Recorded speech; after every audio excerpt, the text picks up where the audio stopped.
Hi everyone, thanks for coming to the Zeiss seminar. I'm Hélène de Roux. I'm a director and I work with the Zeiss team, and it's been fun for 5 years, so let's keep it that way. First thing I want to say, ladies, thanks for coming.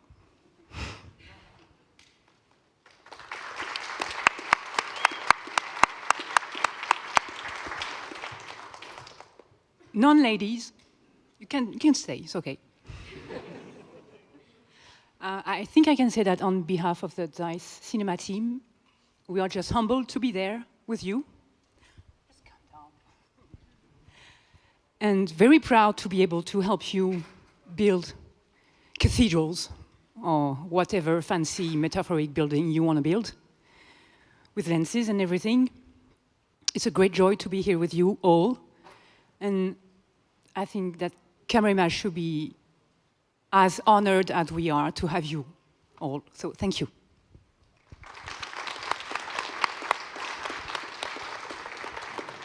Boss, was it okay? Are you okay? Okay. Good job. Thank you. Let's go with the serious stuff now. So please, I'm going to introduce our speakers here. We have Marcus Further online. He's not here, so for people who wanted to see him live, sorry. Hi, Marcus. You are on the screen or you're not anymore? Yeah. I'm here. Can you hear me? Yes. Can you hear you? Hello. Hi. Thanks so much for coming, everyone. Yeah, I'm really bummed that I couldn't make it to Poland. I'm filming in Australia at the moment. We're shooting tomorrow morning. Okay. So I couldn't get on a plane, but I'm happy to be here virtually. Okay, and what time is it in your place? It's midnight. Okay. I'm in the future. Well, thanks so much for being here. We'll go back to Marcus actually shot the very first demo reel little movie with this beauty and its little brothers and sisters. So we'll show it later on the screen and we'll have a long talk with Marcus. Please meet Dr. Ben, Dr. Ghost, Benjamin Voelker, the master, whoever. Hi, Ben. Hi. So you're a doctor. Can you hear me? Yes, I do. Can you hear me? So can you just please tell us what's your position at Zeiss and why you're here? So I joined Zeiss 11.5 years ago. I'm in the optical design department of the what was first called camera lens division, what's now called photonics and optics cinematography. I am in the optical design department, but I'm not actually doing pure optical design. I'm more into optical simulations, and I dedicated my last 11 years professionally on understanding lens flare, on fighting lens flare, on using lens flare for new products, and I think this is why we're here for the new line of Supreme Zoom Radiance lenses. Okay. So you're the science in the title? Yes. And Christophe Casenave.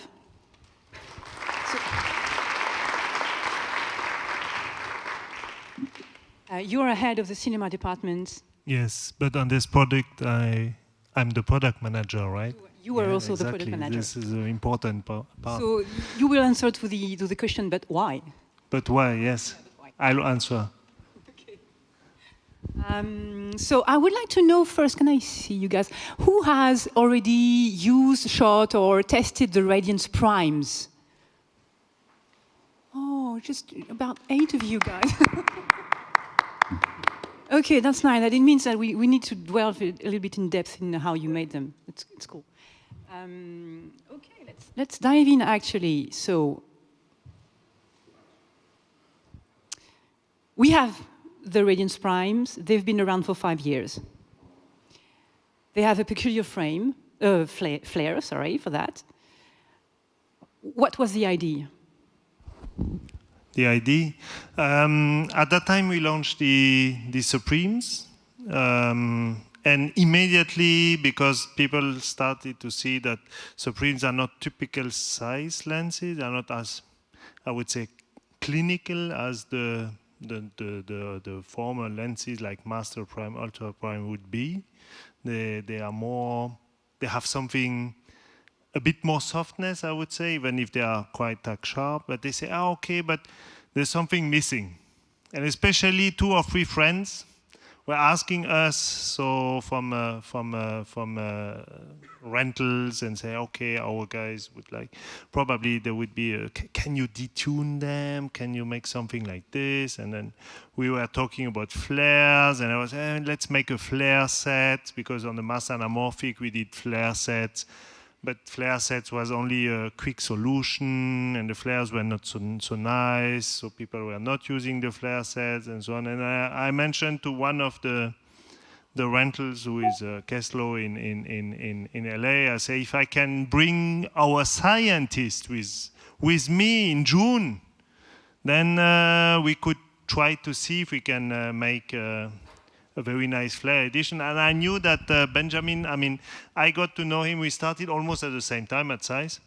And then 2 or 3 years I was running around and seeing what he's doing and not understanding. He was doing his stuff, his simulation, and I was working as a product manager. And sometimes he was showing me MATLAB stuff, so the stuff that I did in my study, but I could not use anymore and understand, yeah, I'm doing my MATLAB stuff. And one day he showed me, now, with what I've done the last 2 years, I can simulate the flares and tailor the flares as you want, and I can show you picture just by computing. And I said, okay, let's use this capacity. You come with me to LA, and then we spent how many days, 2 or 3 days in a dark room, 3 days shooting flares of tons of different lenses. There were old Covas. I'm going to pause you here. Yeah, so I say, that's how it came.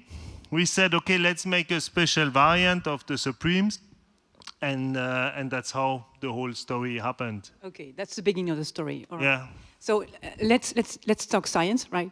I will ask Benjamin. He prepared a few slides for us. It's going to be technical and serious. How do you break down what we call a lens flare, but you actually don't call it like that? It's a little bit more complicated, right? We have several elements. So I picked a very random picture of someone on stage with a flare. Here he is.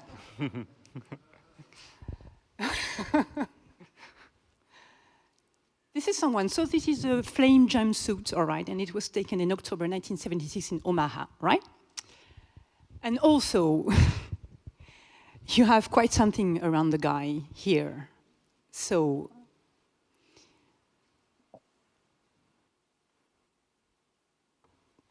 I'm trying to think my slide is going to work. I know it's going to work.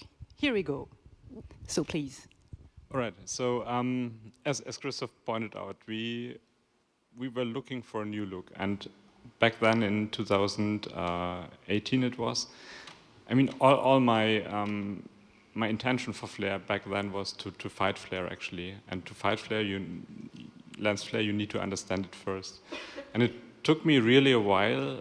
I mean, we were all talking about lens flare in general, but it consists of many different things that happen in a lens, which you all need to individually understand before you can fight it or use it. So what I prepared here in the slide, and Hélène provided that nice picture here. If you think about what a lens is supposed to do, and think from an optical design point of view. So if we want to make a lens, what it should do, it should render you an image as it really is. So we put in a lot of glass. So you see a typical lens cut here. We put in a lot of glass, different materials. We develop an optical formula so that you get a well-corrected image where we look at distortion and we look at chromatic aberrations and we look at resolution, MTF, illumination, all that things. And what a lens actually should do, it should render the image of the person on film or on a sensor and nothing else. So, I mean, this is the basic idea of a lens. Now, reality looks a bit different, as you can see in that image, because not only the scene is rendered, but we see a lot of artifacts. And if we go to the next slide, I try to break it a little bit down. So, I mean, even if we use once the word lens flare from a scientific point of view, you need to break it down to at least these three contributions. So, in the area I marked with A, you see a lot of colorful things, rings, dots, artifacts in different shapes. And this part is what I call ghost reflections. And there are actually many names for the same thing, but what I want to point out is ghost reflection happens when light bounces between two or more lens elements. So light comes in and does not follow the path of or follows the path of the usable light towards the sensor, but at a certain point it gets reflected on a glass surface. You know that effect from everyday life. So every glass surface has that property. Of course, we introduce optical coatings, but they cannot reduce the reflection to zero, so there will be some remaining light left. And if the light bounces two times or more, it will reach the sensor. And this is what you see in the area of A here. And this is usually like the ghost reflections we know. So it's different shapes. It's often colorful. Depends on the properties of the coating. The other thing that we see in the image, in the upper part, B, it doesn't necessarily always look like that. But the second mechanism is what I call stray light. So light that hits a mechanical surface somewhere. So a holder or a barrel or whatever, and the light scatters. Now this is different from a technical point of view. So the ghost reflection is very directed. The stray light it goes into various directions, and also has a very different behavior there. And then what you see in C is so every glass surface is not ideally polished down to nanometers, so that there is some remaining roughness on the surface. And that means that the light follows closely to the optical path it should, but it gets a little bit distorted on every lens. So it's forward scatter, and that means that even if the light source we see there, I mean, this is a defined small light source probably, but we see that big halo around it. And this is the effect of what I call the forward scatter. And now if we combine all those, then we have what we typically call lens flare. And for the development of the radiance primes, we made use of the ghost reflections. So the idea was to not fight it completely, but to elevate it to a controlled level, and only use those ghost reflections that are good looking or subjectively good looking. I mean, we had to make a choice there to make a choice for our look and emphasize them. So that's the basic idea. So you don't have to build a lens to get an idea of what you are creating, right? You have your simulation tool that will help you do that. Yes, exactly. So next slide. Yeah. Okay. Which I show here. So for the one thing. So I mean, we were talking about the supreme zooms today. We talked about the supreme prime radiance in the same room five years ago. So I want to point out the difference. Actually the difference that it makes to develop a zoom lens with good-looking flare and a prime lens, because there are quite some differences. The basic idea was to make the look of the supreme zoom lenses as close as possible to the prime lenses.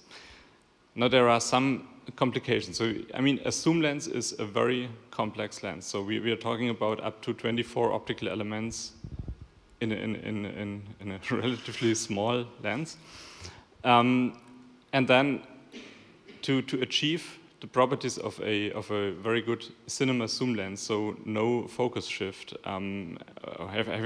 holding focus when zooming through, you need to have a very complicated movement of the optical groups. So you have a number of groups, and they are not moving linearly. They might, so one of the group might move forward, the other backwards while you do the zoom. So that means that your zoom lens is not to be considered as like one prime lens. It is a infinite number of prime lenses, so to say. So if you go from, in this baby here, from 28 to 33 millimeters, the groups move, and it doesn't look so dramatic from just if you see it, it's a small movement, but that small movement is enough to render a completely different lens flare. So your usable light is still pretty similar, so you just moved like 5 millimeters in focal length, but due to the change of distances in the lens, you get a completely different lens flare there. And to play the videos, or? Just 1 second.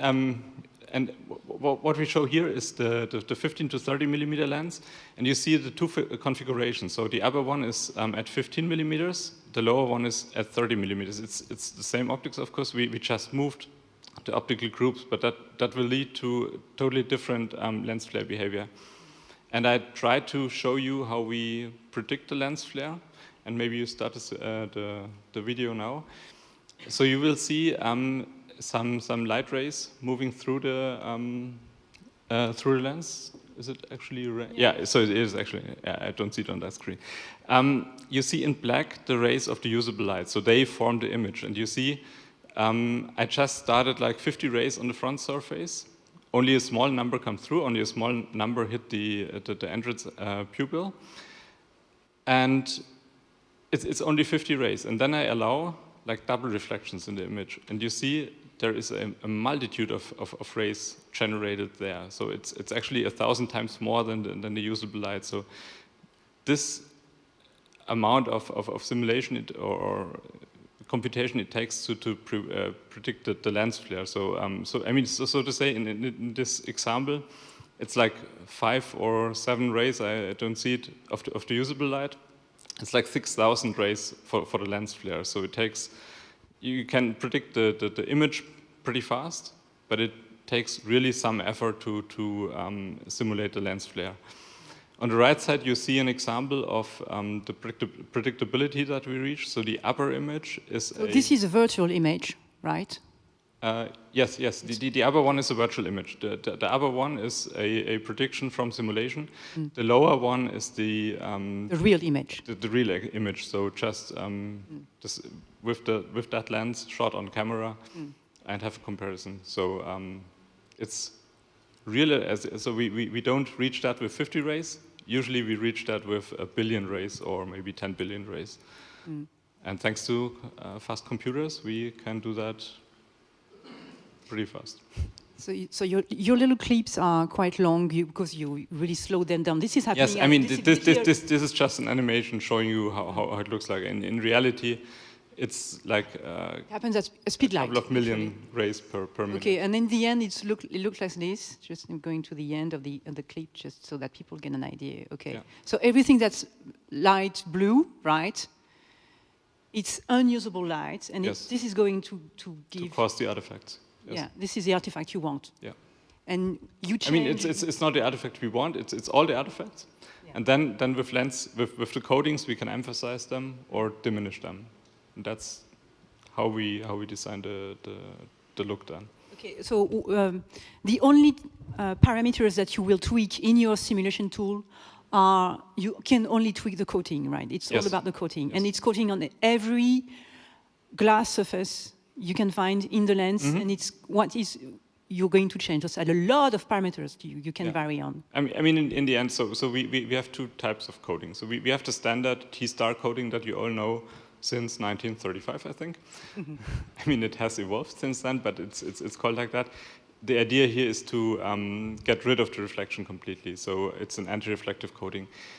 We have the new T-star blue coating that emphasizes the reflection in the blue part of the spectrum, which we use for the blue flare here. And actually, we only put that on a small number of surfaces, but it's important to choose the right ones. And maybe if you go to the next image, because this is the next slide, because this is exactly what we are trying to show here. So I told you Ghost reflections only happen, always happen with a double bounce. So light goes towards a certain surface, gets reflected, travels back, gets reflected, gets to the sensor. So we have a very large number of combinations here. On the left side, I show you the situation for a typical prime. So this is the 65 millimeter Supreme Prime or Supreme Prime Radiance layout. It has 11 lenses, and that results in roughly 250 combinations of ghost images. To have the full picture, you need to simulate them, each and every one of them, and just stack them. For the zoom lens on the right side, you see the situation is a lot more complex. So you have 24 elements, so that means 48 surfaces plus the sensor, 49 elements, which can all interact with each other.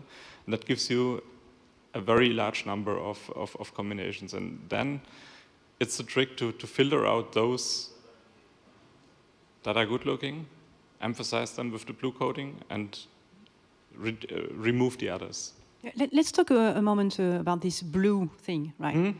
Because we need to know where you got your inspiration from. Where did you know from the start, Christophe, that you wanted it to be blue? Actually not. I think originally we thought about yellow or something like this, right? I mean, we had many ideas. We had tons of ideas, but actually this was the story. 3 days in a dark room with tons of different lenses, good-looking one, bad-looking ones, and we figured out that actually what people like, because we split them in those people like, those people don't like, and the ones that people like were mainly with blue. And interestingly, we saw like the Zeiss Super Speed was in. Mm-hmm. Actually, it was almost one of the models, and there were the K35. They had also blue, the Kova, etc., etc. So actually, I would like it would be the right moment, I think, to introduce for people who don't know it already, because I think Marcus introduced it here last year. Marcus, are you still online? Are you here with us? Yes, yes. Yes, he is. I'm still awake. Actually, I'm going to use the Cineflares, your website, just to show where Benjamin and everybody got their inspiration from, because I can. Do you know the Cineflares, you people in the crowd? Do you know Cineflares? Do you know this website that Marcus created? Some of do. Yes, we have a few arms up and a lot of baffled people. Okay, so Marcus, yes, just explain us what is it about, and then I can use it to show the radiant zooms and the primes and the older lenses that were the inspiration. Yeah. Actually, so 1 year ago at CAMERIMAGE, we showed it for the first time publicly. This started like over 10 years ago. I had to, as a project in film school, I started developing this, and then over the years, I kept like using this for my own research. Like there's, there's so many lenses out there, and I test lenses quite a lot. We all test lenses probably.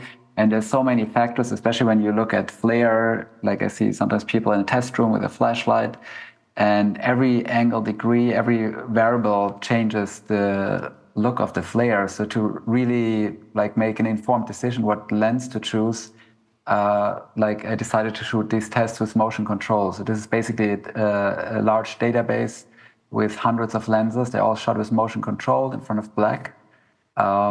To initially just to assess the look of the flare, and you can choose your focal length, your t-stop, and you see, for example, sometimes people think, oh, I don't like this lens, but maybe you just don't like it at a certain t-stop. So I use this myself as a communication tool, for example, with my directors. Let's say if you want to shoot spherical or anamorphic or vintage, and you can quickly see, is this too extreme or is this the kind of character we are looking for? That's the base idea. Okay, so let me show you. So if you can go back to my laptop, please, so I can, yes, here we go. So I'm on the Cineflares website, all right. I got a free subscription because I'm Zeiss. And the radiant zoom are already online, of course, so they are here on this side of the screen. And here, I just want to pick, for example, the Canon K35. Because it was one of the lenses that you looked at. True. Right. So let's do this. I'm going to play the comparison so that you get an idea of are they cousins, are they grandparents and little daughter? We don't know, but they are somehow related.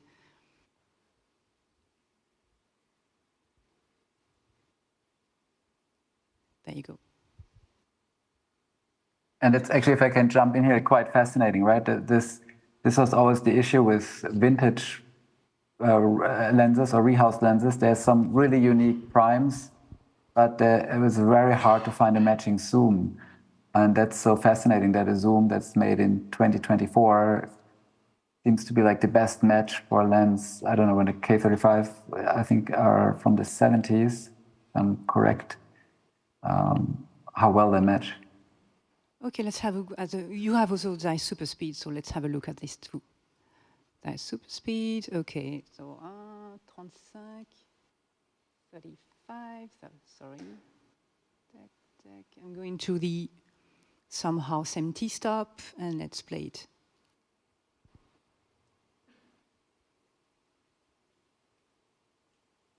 Oh.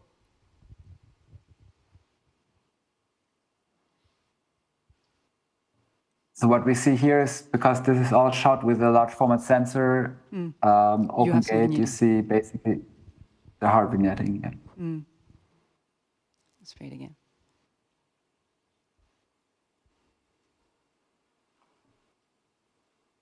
This is calming somehow.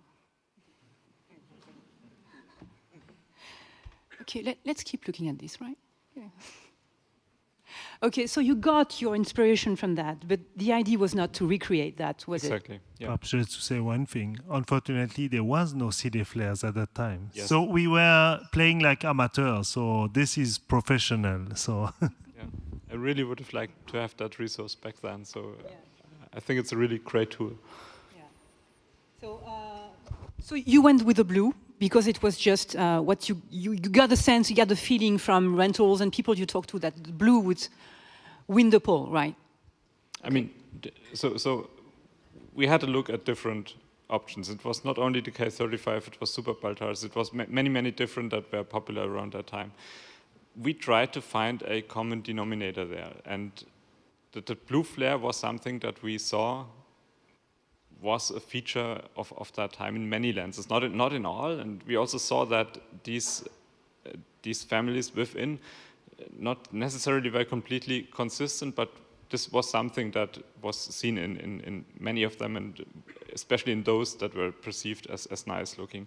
And then the other thing about the blue flare, what we wanted to do with the Radiance look, I mean, Radiance look needs to be different from the Supreme look, obviously, from the Supreme without Radiance.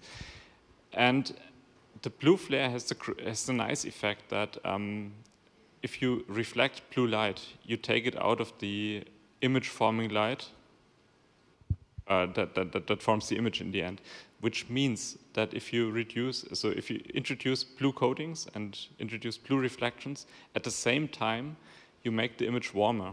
And that was also something that we were striving towards, a little bit of a warmer look, blue flares, and at the same time, you also reduce the overall contrast a little bit, so you introduce a little bit of softness in the image. And this is how I would describe the look of the Radiance family, the complete Radiance family, primes and zooms. But so you have to decide at what point or how hard is the source to trigger a flare. Yeah, sure. This is something that you took a decision. Yes. How many rays, or how do you measure it? Is it the quantity of light, or that need to go into the lens to trigger a flare? Is it something that you decided it? Yeah, Okay. I mean, yeah. Intensity. All right. Yeah. I found the and which is actually sounds is more complicated than it sounds like. I mean, up to then it was the target was clear: reduce lens flare, and they have clear targets. So your target is no lens flare. But if you start defining the intensity of lens flare, it was actually quite a challenge to find exactly that amount that is still considered like nice looking, because if it would be too much, it would destroy your image. You don't want that. If it's not enough, there's not enough difference. So you won't see it in the look. You know what I mean. Yeah, sure. So it was like finding that level was actually one of the hardest things in the development of the Radiance. Did you have to go back to that thought for the zooms, or was it you had already made those decisions and it was done work? That was a good thing. I mean, we wanted to match. So the primes were well accepted in the market. So I think we hit it pretty good, and we had that baseline already. That was the one point that was actually solved. Easier for the zooms, because we knew where we want to go. Okay, right. So I found the Bosch & Loom Super Baltar so that you get an idea that it's just an inspiration, but it's not a copy, right? I mean, you can't really copy, because there's no such thing as lens flare of a certain family. You know, it very much depends on the focal length and everything. There you go. That's lovely. Okay, so your aim when creating the zooms was to match with the primes? Yes. Are you able to exactly reproduce what the primes do?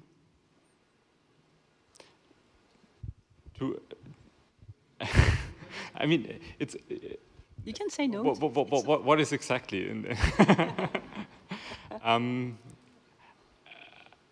I mean, I'm satisfied in a way that they show the same look, I would say. And yes, I mean, we matched the color rendering, we matched flare amount, so I would say yes. So let's compare them. Okay. If we can. Sure. So I'm on the 35 2.9, 35 2.8. Okay, let's do that.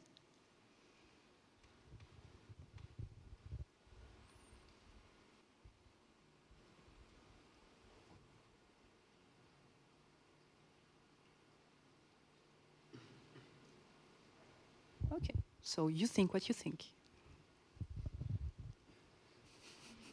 I like it.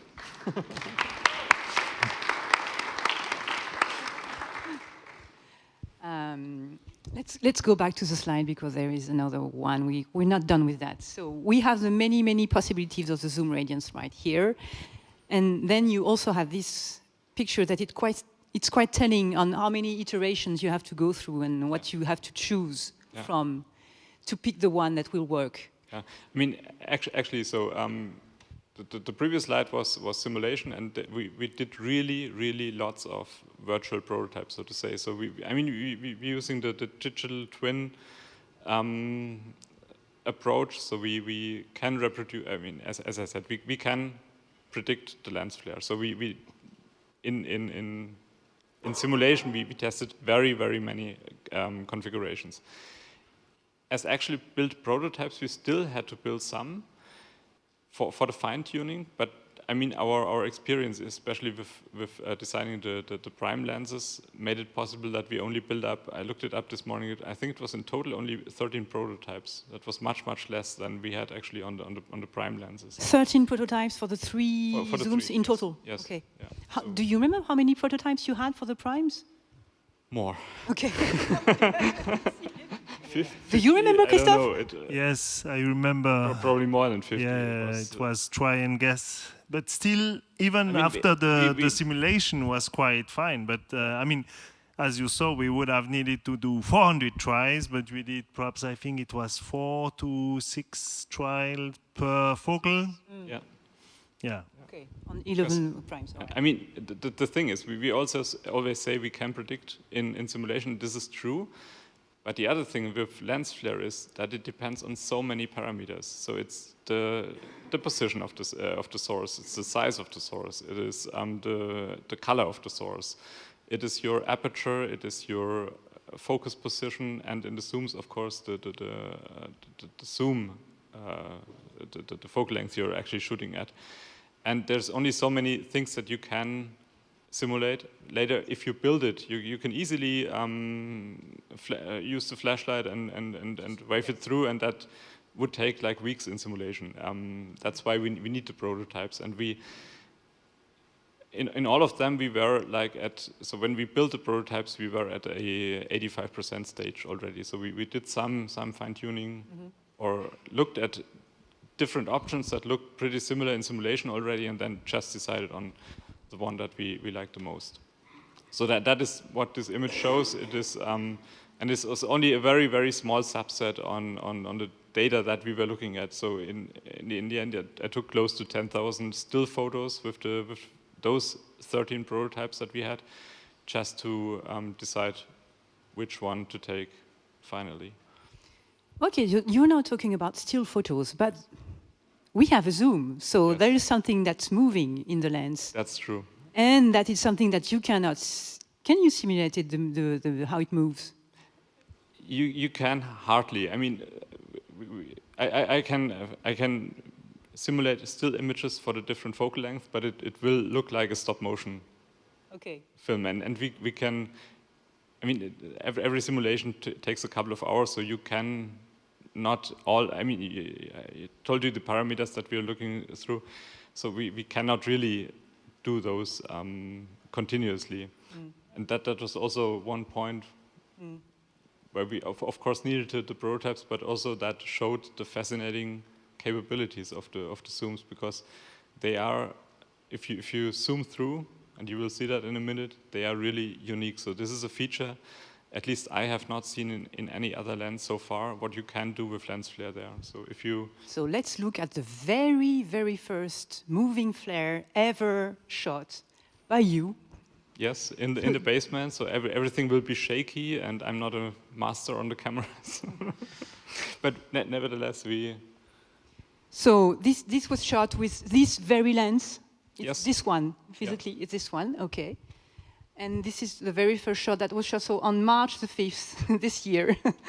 Time of birth. Okay, time of birth. Let's play it.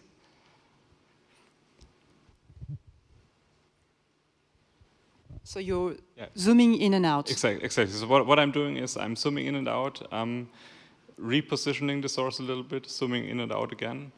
And what you see is, I mean, usually you only see a difference in flare when you move the source, but with the zooming in and out, it is that, how to describe it? It's a very, very mesmerizing effect. I mean, their flares originate at a certain position, change their shape and color, and go away again. So we will have to invent a new words to describe it, right? Maybe. I don't know what guys are going to do with this, but just have ideas, all right? So at least I had a feeling when I first saw that this might be something really useful, and I'm really, really looking forward to see that in actual productions and use. Because I can imagine you can do some pretty cool stuff with just zooming in and out. If you place light sources in a sophisticated pattern, you can really have footage that has not been possible before. And as a matter of fact, we have. Thanks to Marcus. Marcus, are you still around? Yes, I'm around. Yes, okay. So, done with the science, let's talk art. So, Marcus, you got the set prototypes with you for a few days, right? In Australia. And you went on a hike, very lightly equipped, right? And you filmed something. So I propose that we now show your reel, and we have a little talk about it afterwards. Guys, can you please play the video I gave you earlier?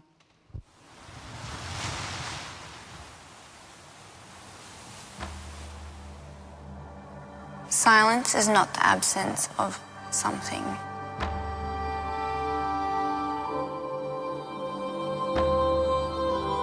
But the presence of everything.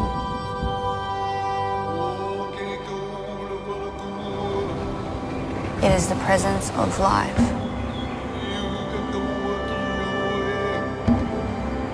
Undisturbed, explored through my inner voice.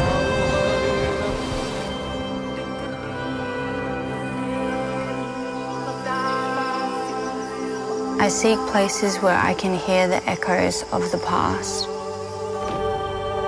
The flow of water running along my skin.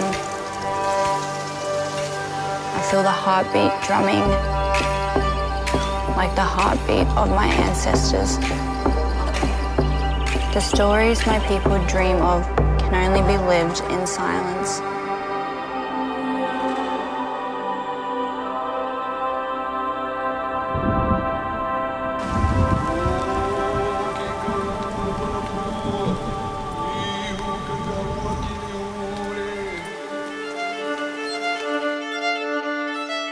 When I listen to the silence surrounding me, I get lost. Lost in the imagination of my people.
So we played an H.264 file, and the screening is a little bit contrasty, as you can see.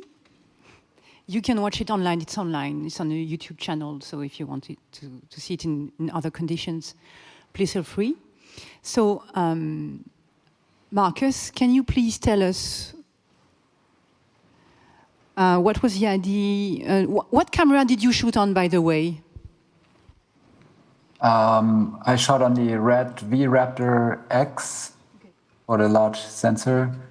Yeah, I saw an early prototype in LA, and I thought it's quite a unique lens, like to have such like characteristic flares, but in a very modern lens design, right? It's like it's like you can tell it's made in Germany. It's like a very high quality, but it has this beautiful vintage characteristics without being unpredictable.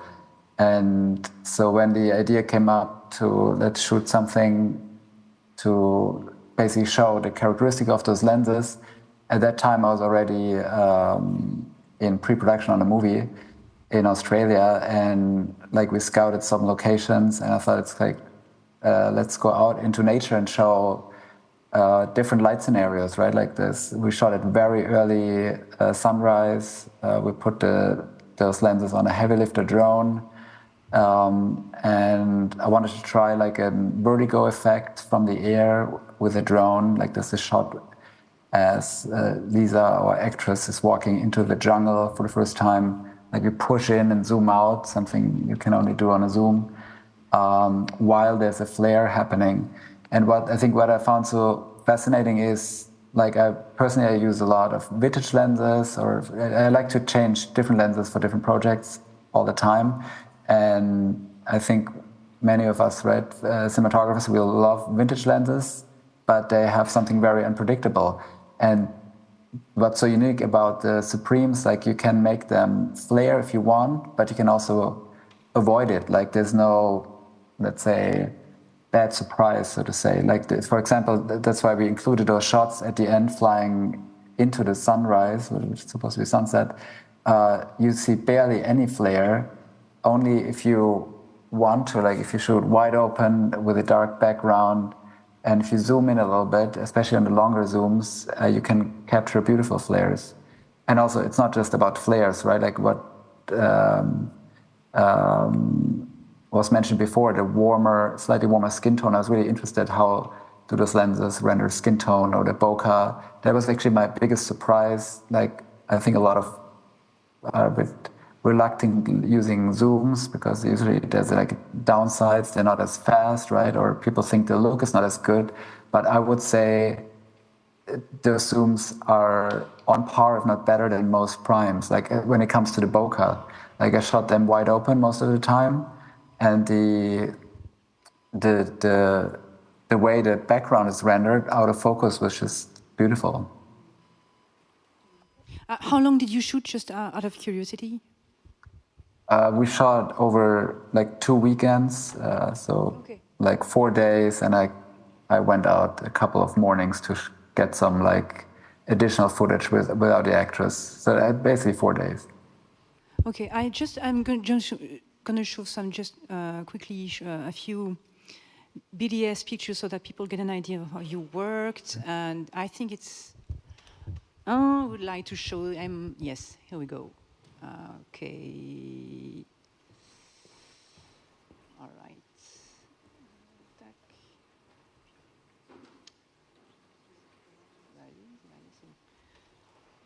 All right. So you never ever protected the lenses, right? No matte box, no anything, just to have the light coming. Right.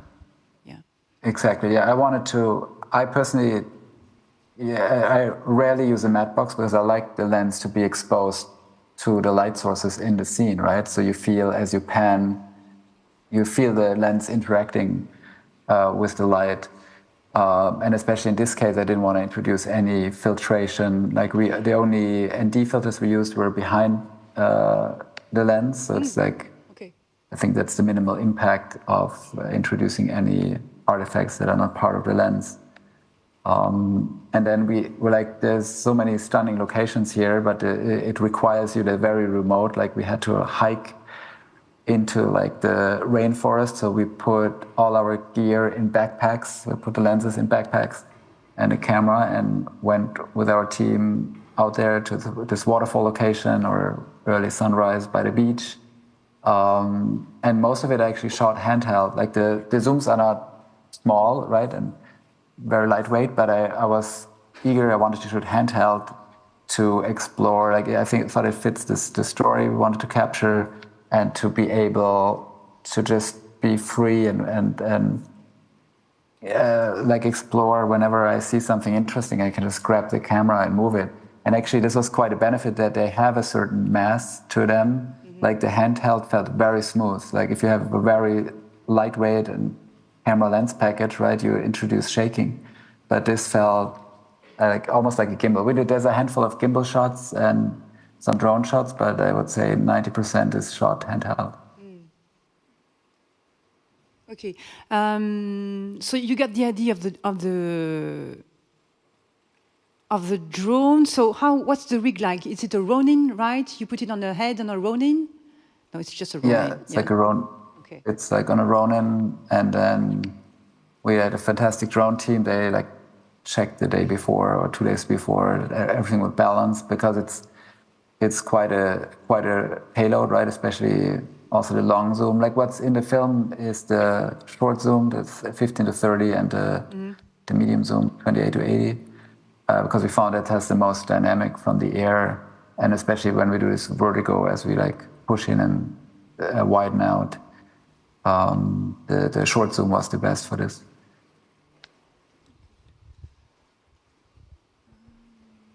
Yes, I'm pretty curious about the use. Let's put the flares aside for a short moment, because these are zooms, right? And how do you usually, in your overall work, use zoom lenses? Do you talk about little push-ins, little invisible movements? Is it your usual language? Yeah, I mean, I always like to mix tools, right? Not just having one set of lenses, but I always try to carry a zoom. And what you mentioned, like basically, even if it's not supposed to be an on-camera zoom either, it's like a variable prime. Like that's what the majority of the time on that short film we shot, I used the zooms as a variable prime. And we wanted to capture this extreme low sunlight and the best magical light. So I knew the window is very short when we can get that. So for example, if we would have shot this on a set of prime lenses, we would have gotten maybe a third of the footage in good light, right? So I could quickly grab a wide shot, punch in, get a close-up with our actress and move on. And it was basically three lenses in a backpack that gave us everything from 15 to 200 millimeter, which on a large format sensor covers pretty much everything you will ever need. And I personally like different projects, different approaches, but I like the option to gently zoom in. Like sometimes I have a remote zoom control. We're on a dolly or on a Steadicam, and as the camera is moving, I gently either zoom in or slightly widen out. So it's very subconscious, but just to be able to achieve the frame you want without having to, do another take. Or you see sometimes an actor moves differently than you predicted, or you want to go a bit closer and do a gentle zoom in. But it's very imperceptible. And then I like the benefit just of being able to swap, like quickly change focal lengths without having to, especially on a gimbal or a Steadicam, you don't have to rebalance, you just stay in the same lens and shoot faster, give your actors and your director more time versus like spending time with the technical part, right, of swapping lenses. Okay. Do you have zooms on your next project, the one that you are starting to shoot? Yeah, we have some zooms. We shoot, the majority is anamorphic, but we have very funky zooms. Can't wait to see that. Okay, so we have plenty of time for questions. Do you have questions, guys? How heavy are the lenses? How heavy are the lenses? I don't remember the exact gram, but they are around less than around 3 kilo. Yeah, so I think it's 2.9 and 3.2, so somewhere in between those.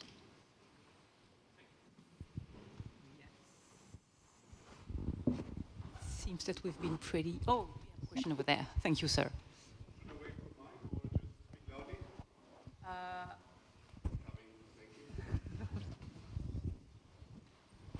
Thank you so much, first of all, for your explanations and for your scientific work into flares. You said very interestingly, the color of the flare will be missing in the base picture. So my question is, the warmth that the picture has due to the blue flares, is that getting more when I catch the flare, or is it constantly because you have the key blue coating? It's constantly. So, okay. I mean, the amount, so even if the light source is not strong enough to trigger the flare, you always filter out the same amount of light with the coatings. So it's a constant thing. Okay, thank you.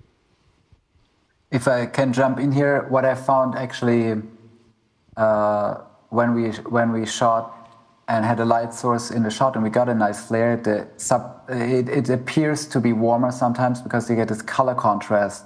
You have the very saturated blue flare, and that creates a nice color contrast, so the skin appears warmer, even if probably scientifically it's the same amount of warmth.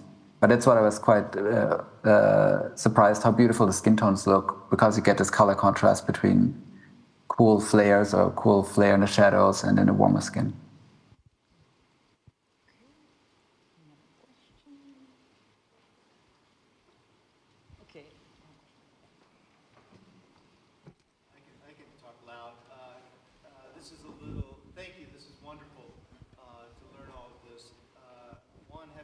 Discovered how to create a rainbow flare, and did you look at anything else inside the lens, like sanding down the leaves or a different coating inside the lens as well in your designs before? So thank you.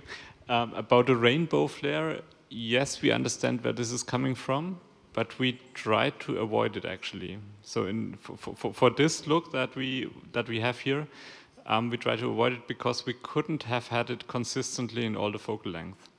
So rainbow flare, as far as I know where it comes from, so if you go through cemented elements under an angle, you should not go through. So, I mean, your usable light goes through a cemented element actually to be color corrected. But if you have a light bounce in front of or back of a doublet, and you go through at a very steep angle, and you again go through, then this color correction can just flip around and introduce that rainbow then. So it's understood, but it's, I mean, since we started already from a fixed optical design, we could not have that consistent in the family, and consistency of the family was one of the key features. But if something like this would be wanted, we at least knew how to implement it. Second thing about changing mechanical parts was also on the table. We thought about it, but this is hard to reproduce, I can tell you. So, I mean, it's one thing to introduce controlled coatings, and these coatings, they are very well controlled. I mean, we need consistency over the whole mass production series. So, and with coatings, you can do that. I mean, coding process is very, very precise. We code on the nanometer exactly, and that gives you that consistent coding. If you would go there and like with sandpaper remove the anodized aluminum, for example, this would be quite some effort to have it really reproducible. So that's why we didn't go that direction.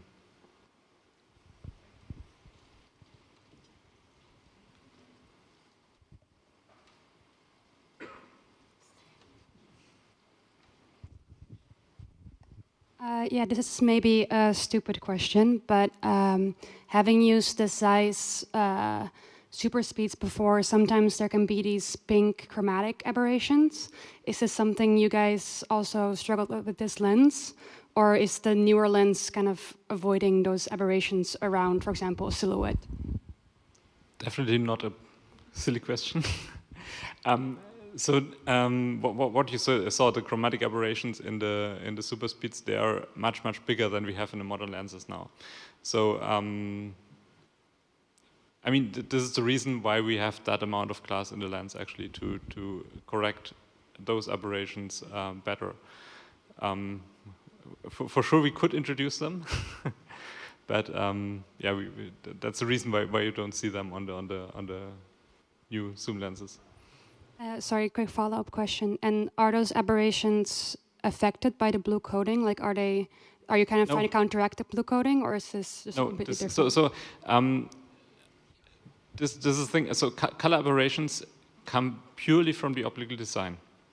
So people often intermix those. So there is the color aberrations that you see is just, or that you know that pinkish shapes, they come from the fact that the different wavelengths of the light, they don't behave the same when they travel through the optical system. So this is color aberration. The optical coating does not really interfere with them, so they are pretty independent. May I ask? It's just interesting about the chromatic aberration. I was wondering if there is also possibility. I mean, there are different kind of aberrations in color. Mm-hmm. Maybe some are more blue and yellow, and some are more pinkish and magenta. And I much prefer more having blue and yellow. Is this also something which can be designed into the optical elements, or? True. Yeah. Yes. So we could do that. So we I mean, this also defines the look, of course, and this is something that we actually check very much in simulation before. So I mean, the optical designer, not that kind of simulation, but the optical designer when he develops that optical formula. So we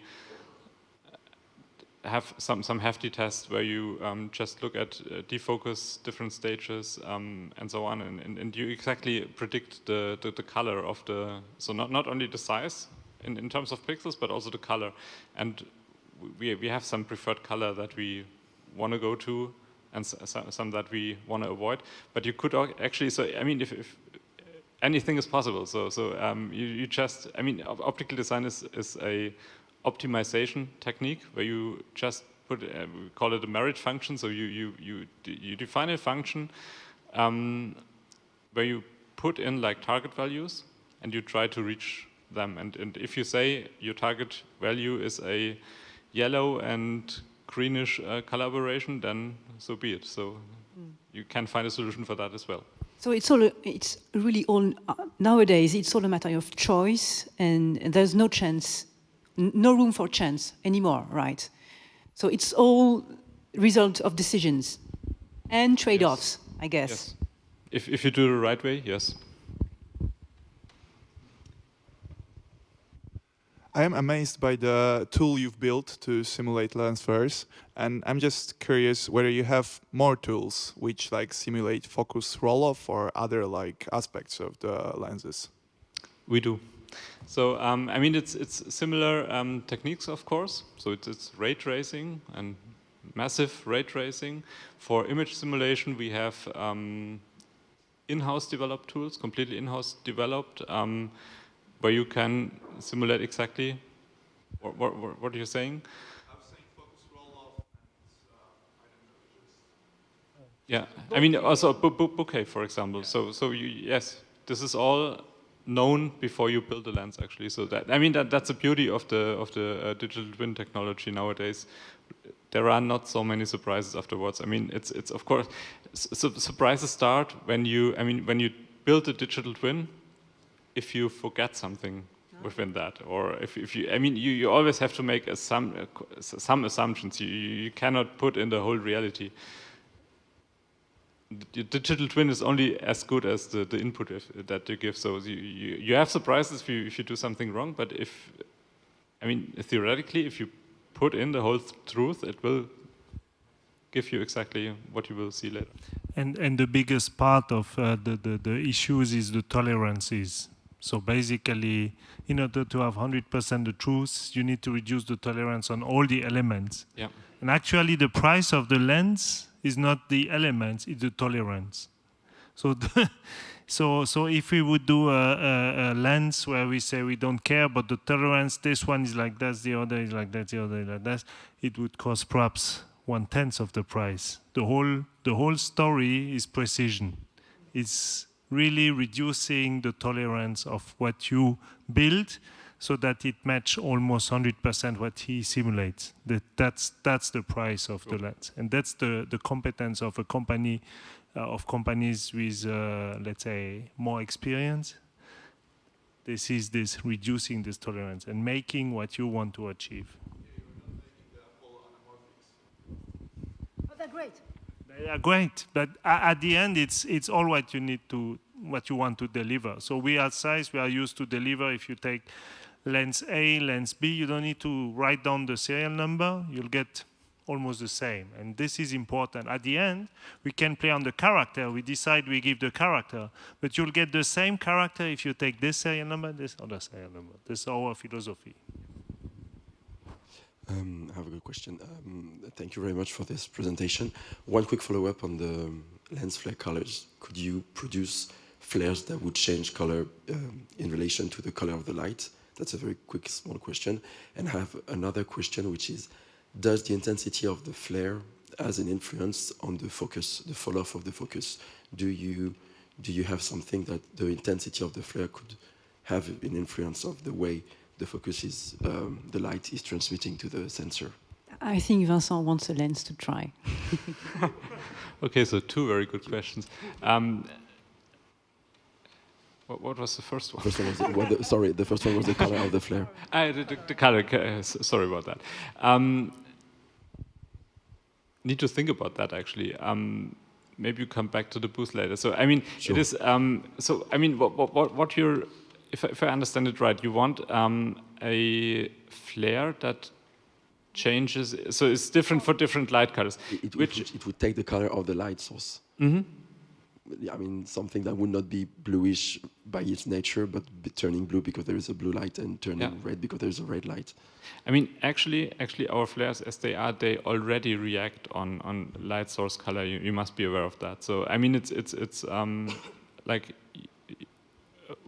one thing is the color of the light source, one thing is the spectra of the coatings, and those combined gives you the color in the end. So if you choose a if you choose a purely green light source, let's say, and you use the blue flares, you will not get blue flares. You will get whatever mixture there is. Okay. So this is already a given, but this is like physics. So there's not so much we can do about that.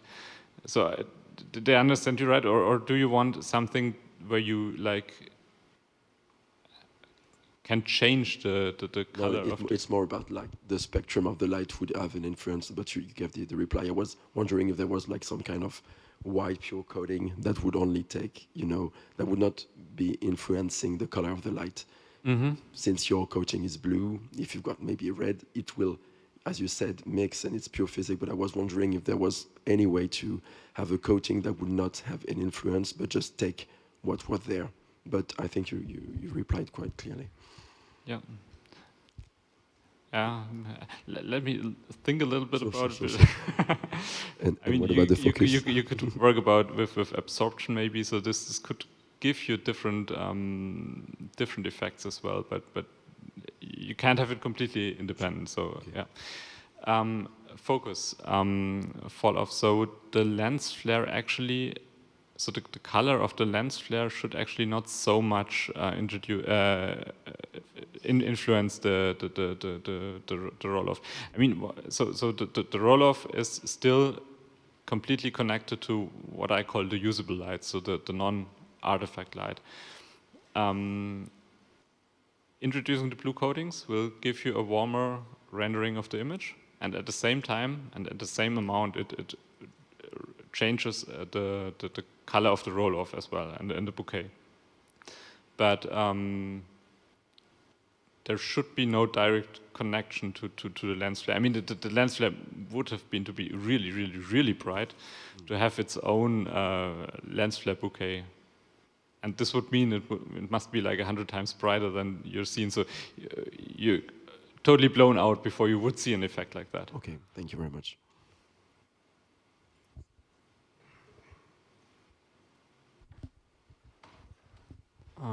One more question. For me, Zeiss is a synonym of perfection, but I have to ask this question. How about parfocal? Are these zooms parfocal? And did you have to sacrifice some other feature when you designed this complicated, sophisticated tool to achieve such an amazing effect? Can you say the term parfocal? Do they breathe?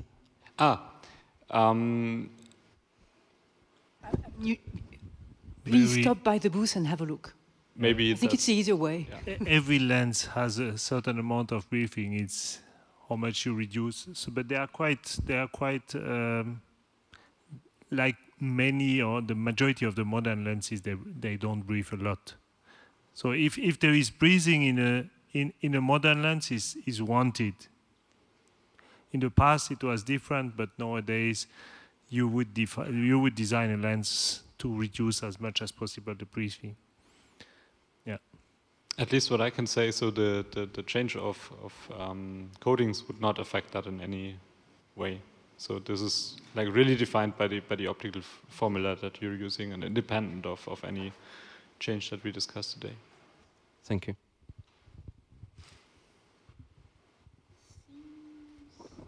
I don't see an... Oh, see. And here. Here.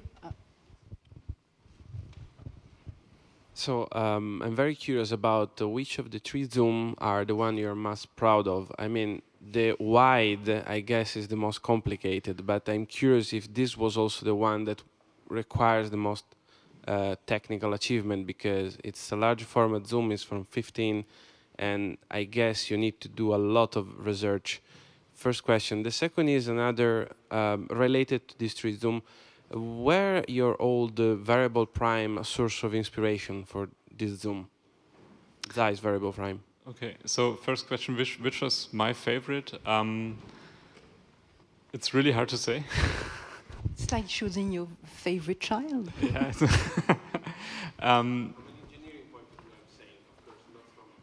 Yeah, I mean, so your prediction was right. So the most complicated one is the 15 to 30, and this might also be the most complicated lens we have in our whole setup.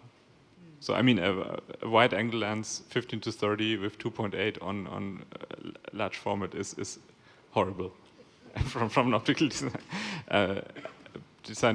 optical design point of view, and also making it flare consistently also was the most difficult one. But and I mean, so when we first talked about that project, this was the first thing that came into my mind. How will I do that with the 15 to 30? So just from the amount of effort I put in, yes, it's a 15 to 30. But I personally like that mesmerizing effect of flares coming in and out on the 2880. I find it personally the best, but this is totally subjective. So everyone might have different opinion on that. Yeah. Second question, I forgot. Okay, you said that your question was if the vario primes had an influence on this. They did not have, actually. So they were not in our, as far as I know, we only had primes when we defined that look in the beginning. So I mean, in the beginning of the project, it was about the prime, so we didn't really look into the zooms. And as I said, the baseline was set then already, so we knew where to go. But it would be, I mean, maybe we can have that in Marcus' tool to see a comparison. I really would be interested in it as well. Oh, we have another question. I have another question. Since now we have the flare in there, if I want to use it artistically, for example, I have a lamp in the picture, in the scene, which you can see, and it gives me the flare.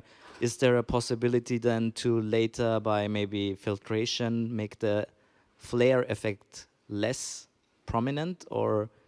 You mean in post-production then, or no, on set? On is set? there a physical way? I don't know, maybe with filtration or with ND or with closing the aperture to make it less strong, maybe, or?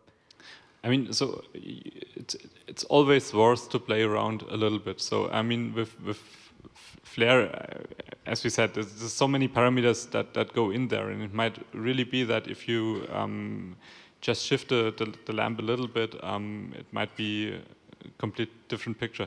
With the zoom, and maybe it's best to try it on camera, you will see that if you go from don't know, 32 to 35 millimeters, can be totally different lens flare. So it might look bad at 32, and you just give it a little push, and it's okay afterwards.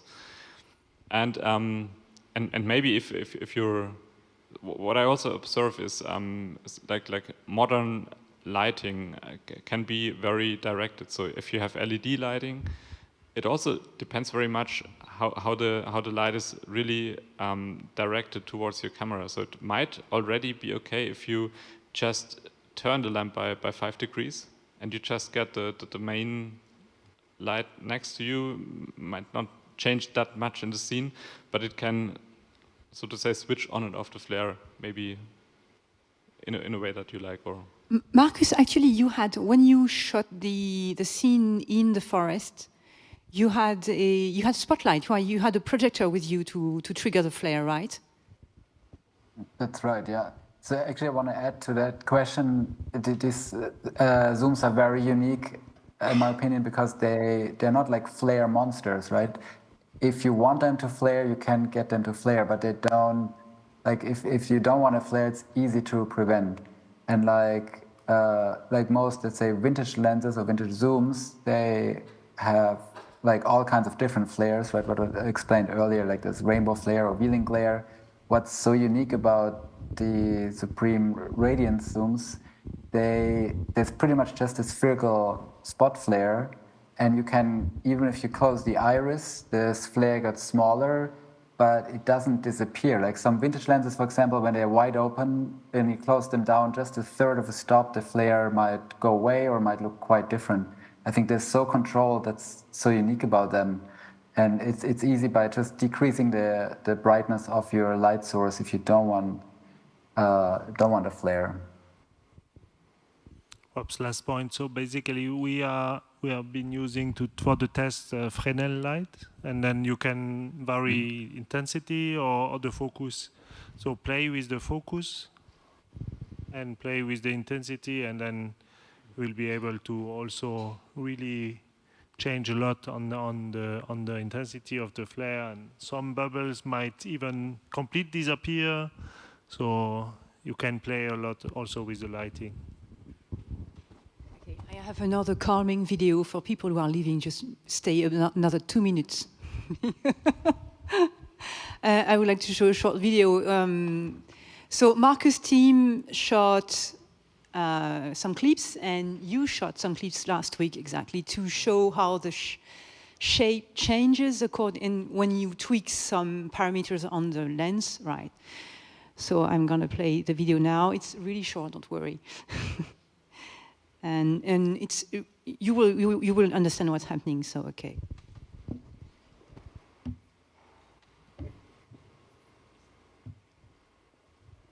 Okay, so the T-stop only is changing, and the light is moving, obviously.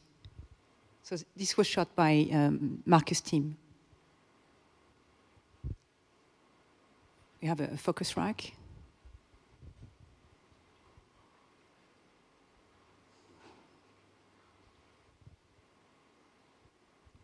Now, facing the light, zoom in and out, in and out, in and out. Pretty closed, I guess.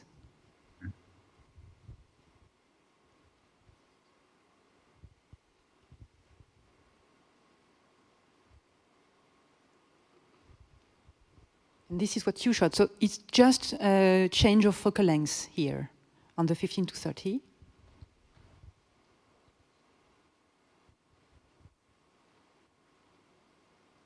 This is just, what is that?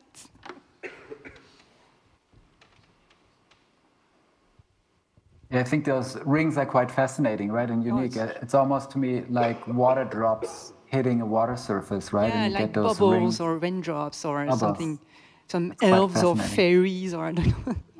Yeah. It's a bit bright. It's a bit too, the screening is a bit too contrasty. I can give you the file if you want later. If you want to play it on your phone when you're nervous, just I can give you the file.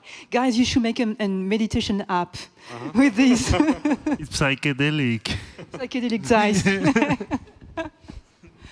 Okay. Any other question or remark?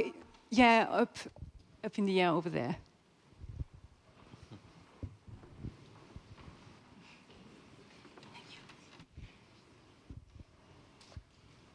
Hi, I was just wondering, how do you make a choice about what focal range you have, and like, does having that flare and keeping the consistency sort of impact that and make the range you can achieve shorter?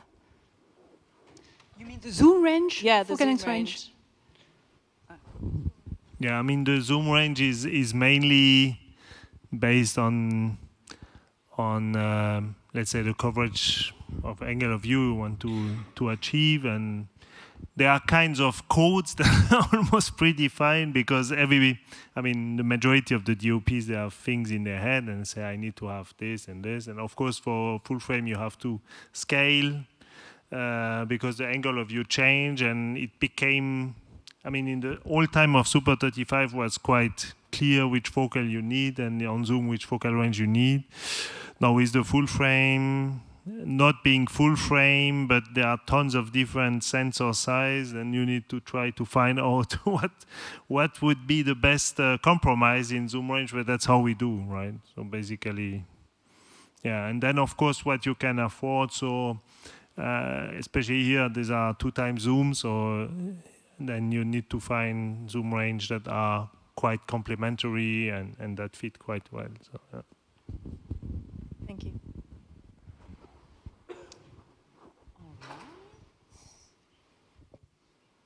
Well, If we don't have any other question here, maybe it's time to send Marcus to bed. What do we think? Yes. Good night. Thanks, Marcus. Maybe I think I have something to say. Maybe if I can add one last thing, because with that CineFlares library, we tested hundreds of lenses over the years, and usually zoom lenses, modern zoom lenses are designed usually to prevent flares. And I had this happen myself, like you're maybe somewhere on a set on a commercial and you have a modern zoom lens and the director is asking, oh, out of the blue, can we create some flare? And you want to force that lens to flare. You might achieve it with a very strong light, but it's never pleasing. And that's what I found so beautiful on those radiance zooms. They're really designed with a beautiful flare in mind. And that's something that I always try, and I learned I always carry some lenses that have a nice flare, but it's so well controlled you can also easily avoid a flare. But I just wanted to add that it's quite unique, and I was so surprised, and I would shoot them like a prime. Yeah. Thanks so much, everybody, for coming, and I hope I'll be back next year. Thank you so much, Marcus. Thank you. Thanks a lot. Have a good night. Have a good shoot. And I hope you go to the CineFlare library. It's really fascinating and really educational. Thank you, Marcus. Thank you all. It's a wrap. We're done.